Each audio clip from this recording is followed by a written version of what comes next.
Hello, thank you for joining me today.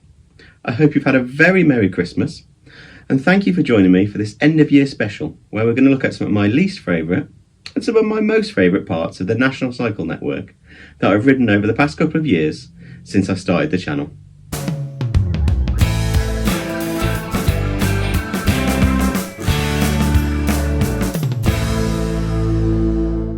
Before we get stuck in some of my favourite and least favourite parts, I just want to say a big thank you to everyone that's subscribed to the channel. We're now at 382 subscribers, a number I couldn't have imagined a couple of years ago when I started the channel. And it might sound like not a lot compared to some other channels, but I'm just so happy that many people will be interested in my videos enough to subscribe.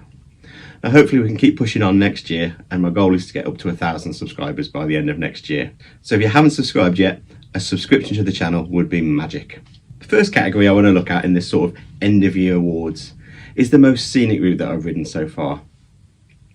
And the nominations for this are Route 5 between Stafford and Stoke-on-Trent, particularly the canal part between Stone and Stoke. This section follows the Trent and Mersey Canal through the pretty Staffordshire countryside. There's some lovely buildings to look at in Stone, and past there the countryside opens up, and there's even a chance of spotting a bit of wildlife as you make your way up to Stoke.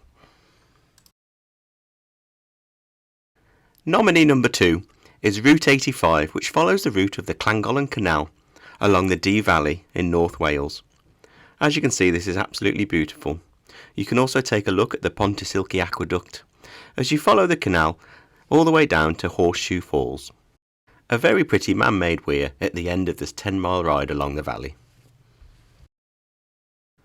The final nomination for this category is Route 45 between Bridgnorth and Bewdley, which winds its way through the beautiful South Shropshire countryside, past Chelmarsh Reservoir, and down to the River Severn, which it follows for a while, in between the river and the beautiful Severn Valley Railway.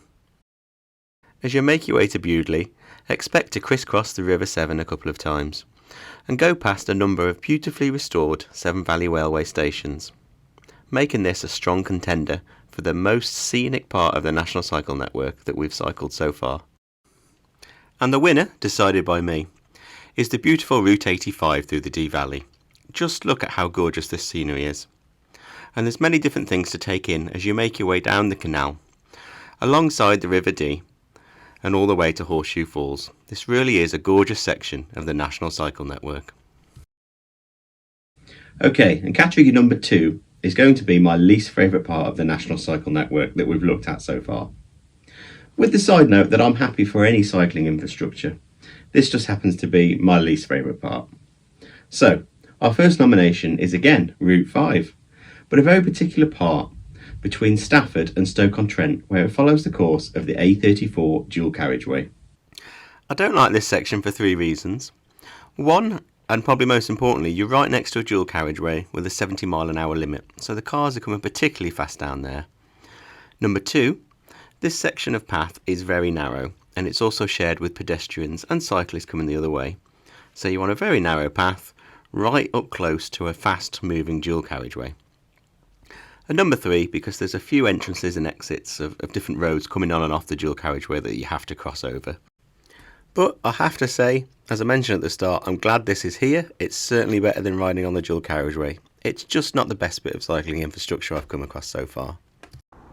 Nominee number 2 goes to Route 81 between Wolverhampton and Telford, and this particular stretch which takes us along the A41 at Albrighton.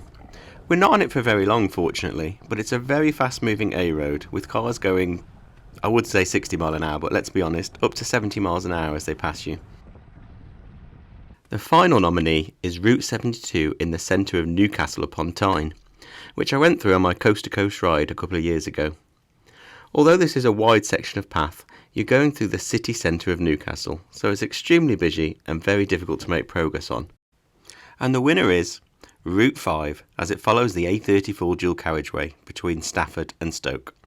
Mainly because cycling along the side of a dual carriageway with traffic going 70 mile an hour is particularly unpleasant, but also the other hazards mentioned in the nomination phase. A worthy winner. Okay, on to category number 3, and that is the most useful part of the National Cycle Network that I've used so far. Now this can obviously be a bit subjective, but but hopefully I've tried to look at what could be most useful in terms of maybe commuting and getting about. And the first nomination is Route 81 and Route 5, which follows the Birmingham Mainline Canal between Birmingham and Wolverhampton. Having a cycle link between these two big cities has got to make this a big contender for this. It's also a decent surface most of the way, fairly straight and fairly flat, which would make this extremely useful for commuting. Using this route also avoids the heavy traffic between the two cities, and also could get you out of paying the clean air charge, which you may need to pay if you drive into Birmingham. The next nominee is Route 55, as it makes its way through Telford. Before I started working from home, I did used to use a section of Route 55 to cycle into the office, so this is a particularly important section to me. But it does provide a north-south link passing through the centre of Telford on mostly traffic-free cycle paths. So it's particularly useful for anybody who's commuting across Telford. My final nominee is Route 45 between Coalport and Bridgnorth, which provides a more direct route to get to Bridgnorth from Coalport, or vice versa, than the roads do, as it follows the old Severn Valley Railway line along the River Severn. The clear winner here has to be Route 5 and Route 81 between Birmingham and Wolverhampton, which provides a dead straight link along the canal between the two cities. This has got to be incredibly useful for anyone trying to make their way into the city centres, avoiding the traffic and avoiding having to pay for public transport. If you've ever driven on the M6 as it heads south towards Birmingham, or on the Birmingham New Road between Wolverhampton and Birmingham, you'll appreciate how much of a better option this could be for those trying to make their way between the two cities.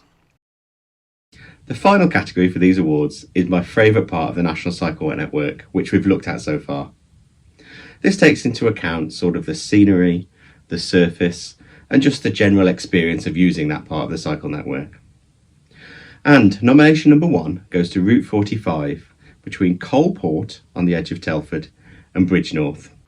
Although this did get a nomination for most useful, I think it also could have a nomination for most scenic as well.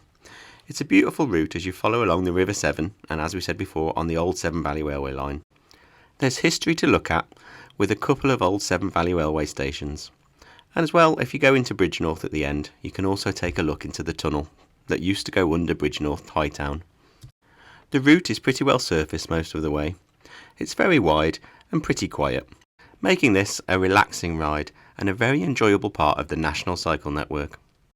Nomination number 2 is Route 55 between Newport and Stafford, which also follows the route of an old railway line. Like Route 45, this also could have been nominated for one of the most useful routes, as it provides a good commuter route between Newport and Stafford. The surface is generally pretty good, although there can be some muddy sections when it comes to winter. There's some nice railway infrastructure to look at as you make your way to Stafford, and it's generally a peaceful route, apart from on a summer's weekend where it can be fairly busy. My final nomination is Route 81, from the edge of Shrewsbury as it makes its way to Telford. I particularly like the section that uses these single-track country lanes as they wind their way towards Telford, past Hormond Hill and the Wrekin, with some great views and some lovely peaceful riding. There's some very pretty rural villages, as well as the scenic views of the Shropshire Hills. And the winner is Route 45 between Coalport and Bridgnorth. I'm a bit of an old railway history buff, so this route is right up my street as we follow the old route of the Severn Valley line, with a couple of stations to look at along the way. It's also an extremely scenic route, as well as a wide route and a quiet route. All these things adding together to make this a wonderful experience for those looking for a leisurely afternoon cycle with a family, or a bit of a gravel grinder on your own. It definitely deserves top spot as my favourite part of the National Cycle Network that I've looked at on the channel so far. But will it stay there in 2023? Who knows, as I plan to explore more of the network and add to my video library on this channel. So please do get subscribed for that.